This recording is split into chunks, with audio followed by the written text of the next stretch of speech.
Hello and welcome to VOA's Red Carpet. My name is Jackson Vunganyi. Thank you so much for joining us today. On this episode of Red Carpet, we have a Burkina Faso rapper building schools from ticket sales, and an Ethiopian artist shows the relationship between nature and technology. Let's get on with the show. And let's start the show with some highlights of the latest entertainment news from around the world. In music news, award-winning rapper, activist, and actor Tupac Shakur received a posthumous star on the Hollywood Walk of Fame. The event was witnessed by Tupac's sister Sekiwa Shakur and fellow rappers, the Outlaws. Shakur rose from a childhood of poverty in Harlem to become one of the best-selling musical artists with over 75 million records sold worldwide.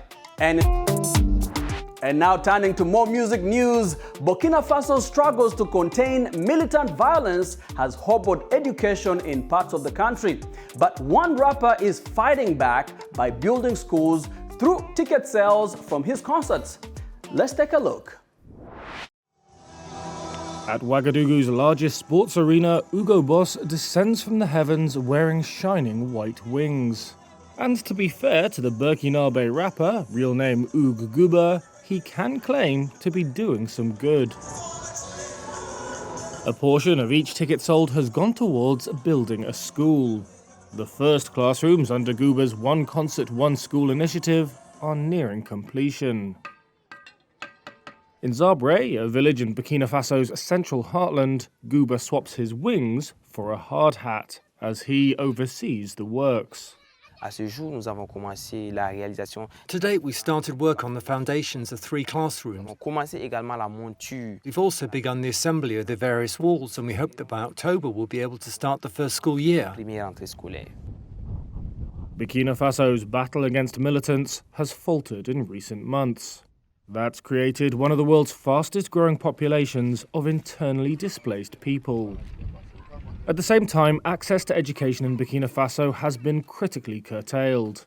According to the Norwegian Refugee Council, over 1 million children are affected by school closures, and more than 6,000 academic institutions are shut as of the end of February.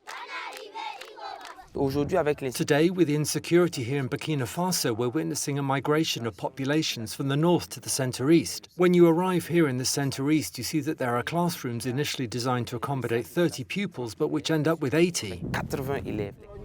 Guba hopes his project can show that locals are capable of solving some of Burkina Faso's problems without leaning on international aid. The rapper aims to have built more schools by the end of the year. If successful, he can see the One Concert, One School model expanding to include clinics and nurseries.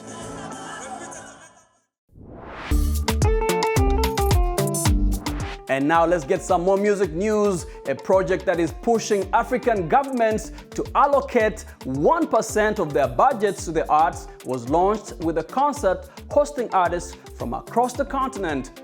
Here is more. Hundreds of music lovers packed into a club in Ethiopia's capital, Addis Ababa. But this launch party featuring artists from Ghana, Ethiopia, and Tanzania was not just a celebration of music from the continent. It was also a call for action, pushing African governments to invest more in promoting art, culture, and heritage. Among those performing was Tanzanian musician Vitaly Membe. It's very rare you go to the university, you see there's a fund for the art students. So we hope that if there will be a good budget to our governments, there will be something to support the artists to get education. The so-called African Day concert was to launch an initiative, Connect for Culture Africa. It's a project by the African Union in collaboration with Selam Ethiopia, a non-governmental organization that uses film, music, and circus performances to address issues such as women's rights. Selam Regional Project Director Lucy Lando said they want to empower artists to participate in discussion about good governance and human rights. but they are scared of the sort of the consequences. But if they are united, then they will not be scared to talk about these issues. They will not be scared about making music to educate the community or talk against corruption and other ills of the society. Connect for Culture Africa aims to push African governments to allocate at least 1% of their budgets to the arts.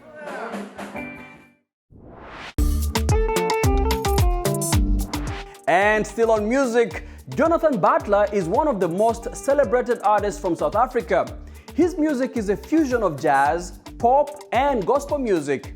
Butler's music provided relief to many South Africans during the apartheid era, including former South African President Nelson Mandela, who later met Butler and told him that listening to his music had helped him endure time in prison.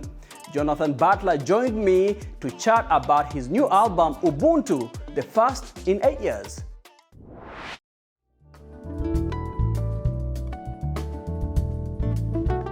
Jonathan Butler has been singing since the age of 7, becoming the first black artist to be played on white radio in apartheid South Africa, winning the South African equivalent of a Grammy Award.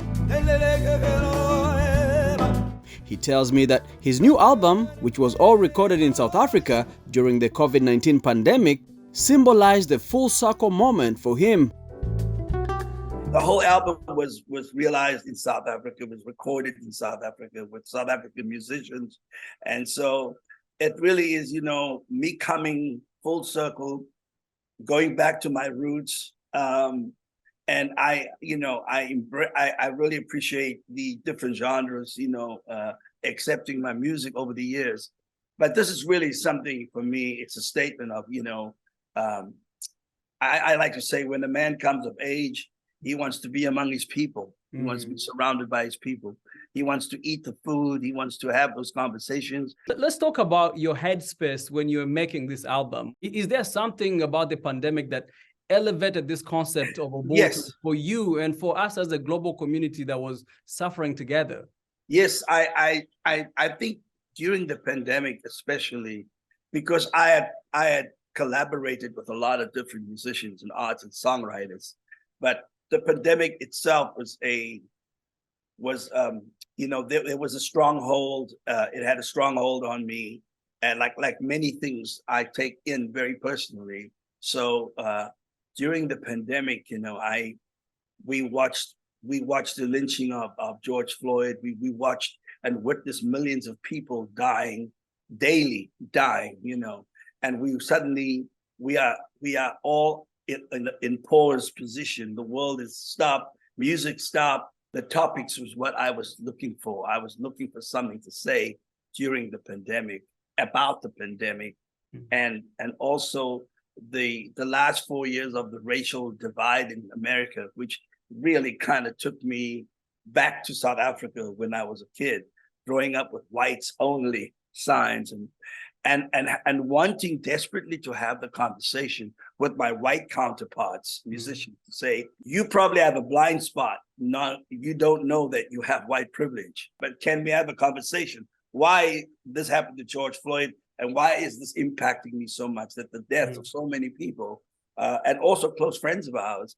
So I reached out to musicians, to songwriters, and we wrote, When Love Comes In. I wrote that with Tommy Sims, who wrote If I Could Change the World for Eric Clapton and Tears in Heaven. And I knew this brother would come up with something that would mean something that I want to say. That would capture the moment for what you. You want to say in that moment. And for that moment, I wanted to say what I wanted to say on this album. And now to art news. When a contemporary art gallery reopened this month at the Denver Art Museum in Colorado, one of the creative works that caught the eyes of visitors was Tightrope, a large-scale modular artwork by internationally acclaimed Ethiopian artist Elias Sime, created with repurposed electronic components resembling landscapes. Elias says Tightrope reflects the uneasy balance between technology and humanity. Here is more. The large-scale masterpiece displayed at the Denver Art Museum in Colorado is part of Ethiopian multidisciplinary artist Elias Sime's Tightrope series, which questions the powerful impacts of technological advancements as well as the correlation between humanity and electronic means of communication. Made from discarded computer keys, motherboards, and electrical wires woven together based on a specific African braiding technique he learned from Ethiopian women, Elias's work at a distance resembles landscapes and river scenes. But at a closer look, it is a reminder how technology has upended the human experience. His work involves or comprises e-waste, all of the kind of computer products that are dumped and disposed from the West into Africa, and particularly into West Africa. And so Sime goes to various markets that sell these this e-waste, gathers them, sorts them by color, by type, etc., to create these kind of really wonderful abstractions. And his work is always dealing with the kind of the urban environment, with ideas of topography. So one could think of it as a map, for instance. Elias collects the materials from Mercado Menelish Tara, the largest open-air market in Ethiopia's capital. Speaking to VOA in Ethiopia's capital, where he resides and works from, Elias says the Tightrope series is meant to remind how technology requires the precision and discipline required to walk across a tightrope. The new generation texts, "I love you," instead of saying it. They don't see eye to eye. When I look into your eye, I know what it is saying and what you are thinking. It tells me your love or your sorrow. We can't get that now because we are all busy. That is how I define technology, through tightrope. Yes, we need technology, but I also question it. We need a gap. It might take years for Elias to find the electronic waste materials, but he doesn't like to refer to them as recycled materials. Rather, he says he prefers to signify their historical significance or emotional attachment with human beings. I always think of the day it was bought new. When it is new, you are eager to use it. You want to touch it. I want to sense those feelings through these keyboards. It has memory, the country it came from, the person who used it.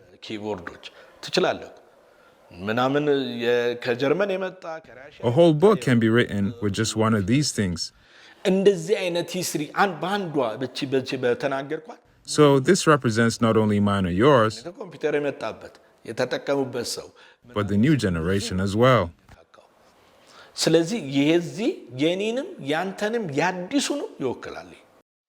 2019, with an invitation of Prime Minister Abiy Ahmed, Elias built Unity Park, a public garden at the Great Palace, which is now one of the most modern tourist attractions in the country.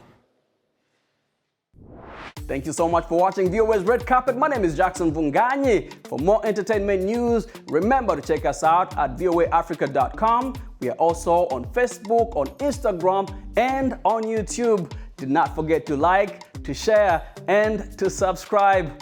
Until next time, goodbye everyone.